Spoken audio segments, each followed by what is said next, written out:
এবছর শীতের ফুল করিনি, তবে একটাই মাত্র দাদুদের গাছ মানে গাছের থেকে একটা ডাল ছিঁড়ে নিয়ে চলে এসেছিলাম, সেই চন্দ্রমল্লিকার ডালটা পোঁতার পরে অসময়ে পুঁতেছিলাম, সেই জন্য এই অবস্থায় এসেছে এবং এখনও পর্যন্ত এই কুঁড়ি ধরেছে।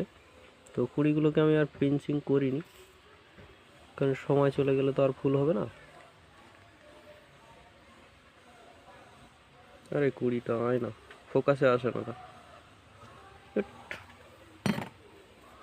এই যে এবার ফোকাসে আসবে, হ্যাঁ এসছে। তো এটা জানি না কী কালার হবে। তো এই যে এসেছে, সামনের বছর থেকে অনেক ফুল করব। শীতকালে বাগানটা ঝলমল করে ওঠে, এটাই ভালো লাগে, কিন্তু আমার সেই অভ্যাসটা নেই, চলে গেছে। ছিল এক সময়, তো আর এখন কাজেরও চাপ থাকে, সেই জন্য হয়ে ওঠে না।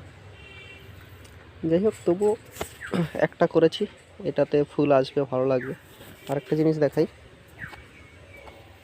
এই যে বাগান বিলাস, এটা হচ্ছে ক্যালিফোর্নিয়া গোল্ড।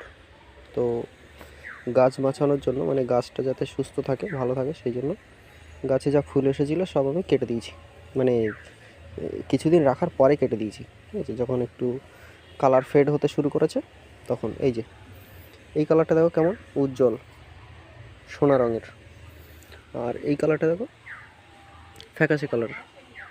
তো এরকম ফ্যাকাশে কালারের হয়ে গেলে, বা এর ভিতরে এই যে এইগুলো, অ্যাকচুয়ালি এইগুলোই ফুল আর এইগুলো হচ্ছে পাপড়ি।